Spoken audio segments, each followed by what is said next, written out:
so exciting to be here. Thank you so much to TEDx and to all the organizers for putting together this amazing event. So my talk is called A Quiet Corner, What the Zulu People Taught Me About Photography and Life. And my story starts and ends with this photograph. I'm sitting in South Africa with 7 Zulu women in a tuberculosis hospital.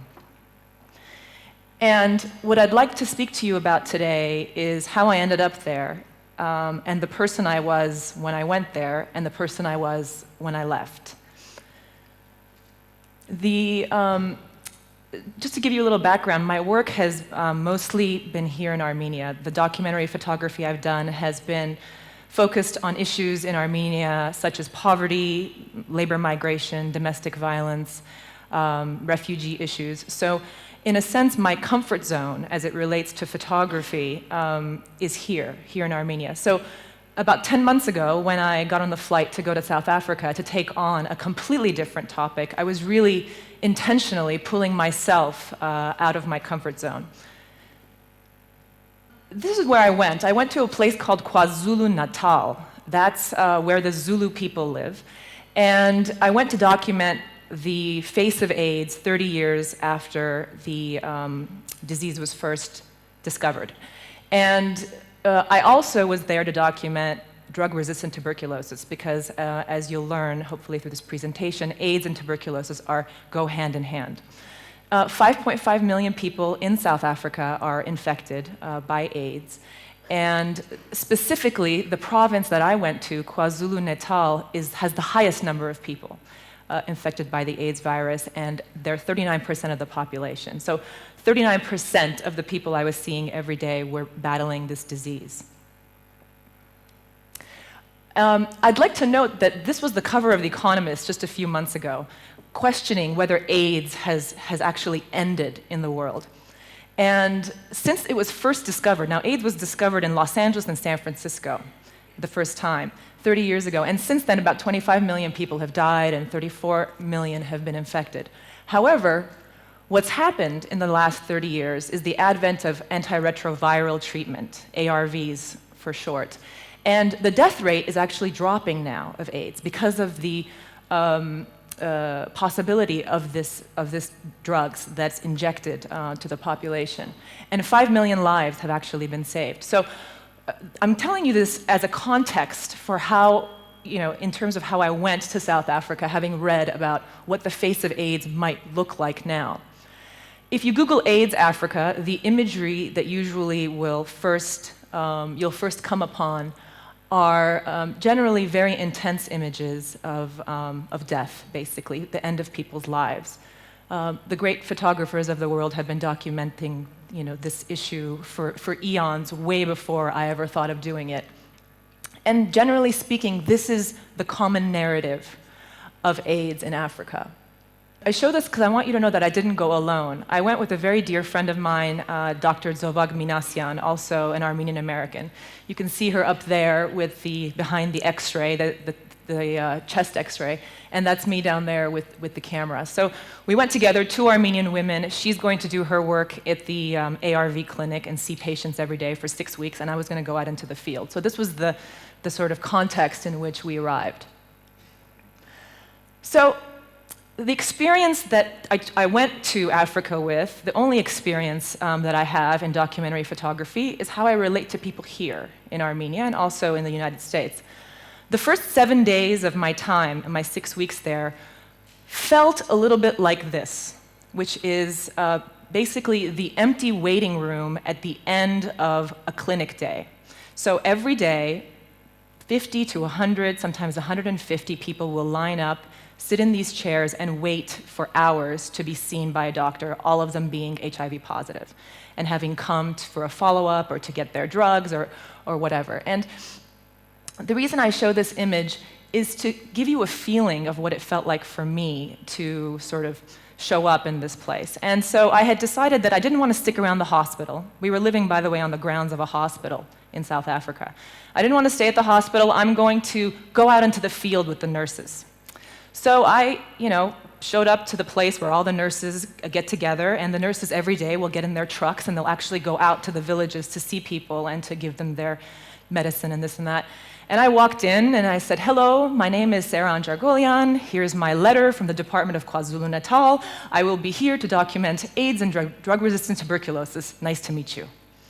And generally speaking, actually not generally speaking, every time I got a look, and people just continued about their business. And I was kind of left standing there, feeling generally pretty stupid. And one time, somebody finally took pity on me and said, sit here. So I went and I obediently sat. And I would sometimes sit for half an hour, 1 hour, waiting for somebody to acknowledge me, to talk to me, to take me with them, out into the field to do this imagery that I had come with in my brain. And I want to share with you the frustrated journal page that I wrote while sitting in this room full of Zulu nurses. There's a journal. So this is what I wrote. I walk into the room where the nurses begin their day. I say hello, introduce myself. Not a soul turns to acknowledge me, much less greet me. Conversations continue in Zulu. Someone takes pity on me and finally says, sit here. I sit obediently in a corner and wait, searching faces for some sign of what comes next. Nothing. And at the end of this piece, this page, I wrote, I must be defiantly patient here. I have no other choice. So that was the feeling I had in the beginning. And as it turns out, in Zulu culture, you don't walk into a room and introduce yourself as you would think that you do. Actually, in Zulu culture, it's much more common to enter a room without saying anything and sit quietly until you are acknowledged.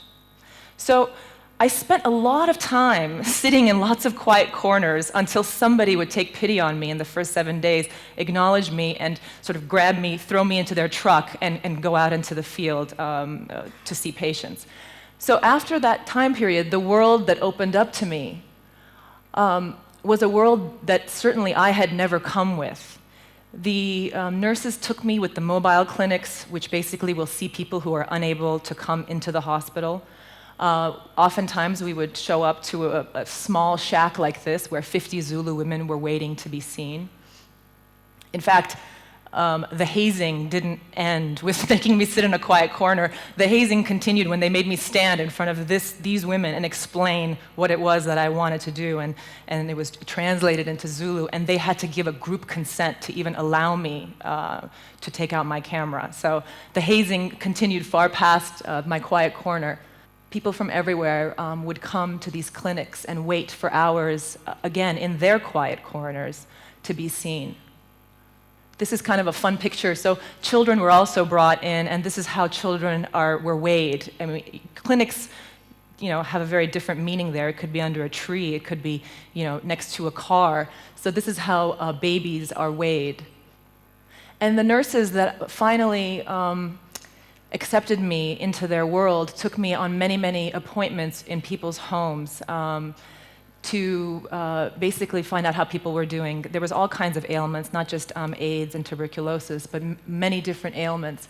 And these nurses had a list of clients, basically 15, 20 clients that they would see every day in their homes. I even had the opportunity to go to a prison. Again, after sitting for half an hour in my quiet corner this day, this nurse basically said, "We are going to a prison." And I thought, that's like a documentary photographer's dream. Are you kidding me? And so all of a sudden we were, at this place, and this man behind the jail, behind the bars, was receiving treatment for tuberculosis. This is the bus that transports people who have been found to be tuberculosis positive to the special hospital for TB patients. So that was I wanted to give you just the context in which I was finally sort of allowed to enter. And finally, when I was allowed to enter, I decided to do a portrait series. I felt very much changed as a person, having spent so much time sort of dealing with my own internal stuff that I brought with me there, that I ended up deciding to do a portrait series of people who are battling AIDS and TB. And the portrait series, I won't speak too much through this. I just would like you to see what I saw. And the spirit of the people that I was lucky enough to interact with. The reason that some of these folks are in the middle of a field or next to a tree is because they have a pre-arranged spot where they will meet their nurse every day. And they will wait, sitting in their quiet corner for sometimes hours, for the nurse to show up with the truck and give them either their drugs or their injection. This photograph, I love to talk about how great it feels as a documentary photographer when the people you're photographing all of a sudden become a collaborator with you. This woman is an XDR TB patient. Now, there's tuberculosis, and then there's drug-resistant tuberculosis. When tuberculosis mutates, it becomes a much more difficult disease to treat. So she has been treated for a very long time. And when I entered her home, I didn't see this kitchen. I entered her living room, and I said, okay, well, how about, we do a portrait of you sitting on your bed, because she had this very interesting bedroom. And in Zulu, she said something to the nurse, and I thought, she doesn't want to do it. She doesn't want to be part of the project. And the Zulu nurse said, no, she would prefer to be photographed in her kitchen. And I thought, okay, let's go to the kitchen. And of course, the kitchen was, again, a photographer's dream with the green walls and the pots, and none of this was nothing was ever moved. It was exactly the way I found it and where she chose to sit. So this photograph, for me, it's significant because it really felt like a collaboration between myself and her. In this case, the baby is the patient, needed to be injected. This man with the cane used to be a reverend, but he's not able to work anymore because of his sickness. This woman wanted to be, again, another collaboration. She really wanted to be photographed with her former self. In the Zulu culture, being, sort of bigger and with lots of, weight on you is actually a very positive thing. So she wanted to be photographed with her former self. Zulu homes are circular and almost always have very bright color walls, greens and reds.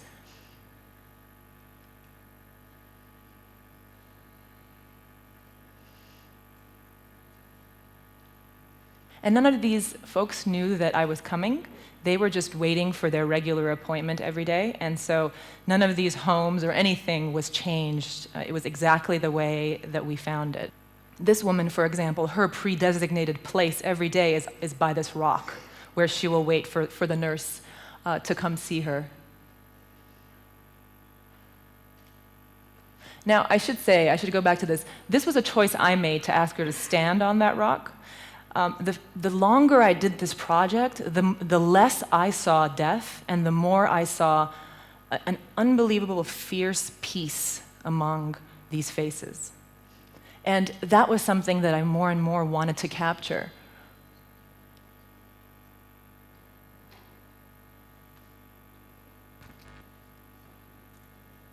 The woman in the back is the wife of the patient, and she's making the traditional Zulu hat.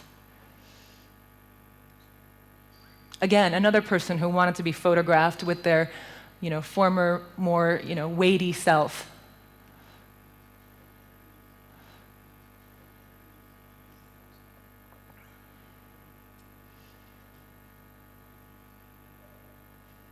This man, this is the last image in the portrait series, but this man, after I took this picture, said, wait, let me show you how I can stand up now.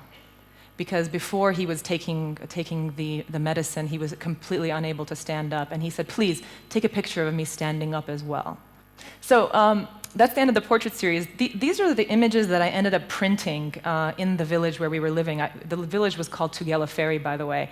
And I found this little Kodak kiosk that I was so happy worked, and I ended up printing out these pictures and giving the pictures to the nurses who would see them every day. And then the nurses started to pass out the images. One challenge that I have personally as a documentary photographer is sometimes I feel like I'm taking something and I'm not giving something in return. And so the sort of solution that I found here for that was to at least give the photograph to the people that I had photographed. And it ended up becoming like all the rage in Tugela Ferry. People were carrying their photographs in their pockets to their appointments, and the doctors were like, "Oh, that's your portrait that Sara did." And I forgot some people, and the nurses would like hunt me down in the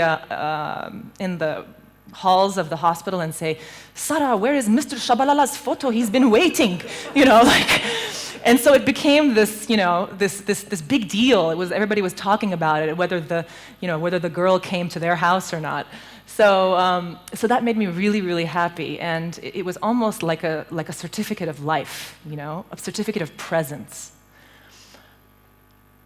So to conclude, I just want to talk a little bit about what I learned being forced to sit for hours in a quiet corner. And this idea that myself and Dr. Minasian came up with, this term we ended up coining there, called channeling our inner Zulu. And the idea of channeling our inner Zulu came because I was forced to sit for long periods of time. And when you're forced to sit for long periods of time and you have no idea what the end of the day is going to bring, particularly, you might find this very surprising, but I'm a very impatient person. So, I've got lists, I've got things to do, I've got a story to tell, but the Zulu nurses were going to have none of that. And what ended up happening is that I started to listen to the stories that I had come with to this place, and started to shed those stories, and started to see the story that was actually unfolding in front of me. And that's the idea of channeling your inner Zulu. And the other thing that I learned was that I came with many preconceived notions of what AIDS and tuberculosis in Africa might be like. And that moment, that transition, those 7 days before I actually got to go out with the nurses, really ended up being a time of meditation to shed all of those preconceived notions. And ultimately, what the inner Zulu really means is the shedding of the shedding with great humility and patience of what you came with. And the thing is, if you don't shed what you come with, what you end up doing is just bringing back what you came with in the first place. And I've learned that in life and certainly in photography. So, as I mentioned, my story starts and ends with this photograph. In the more advanced stages of channeling your inner Zulu, the stillness delivers everything you need exactly when you need it. You just need to find a quiet corner and wait. Thank you.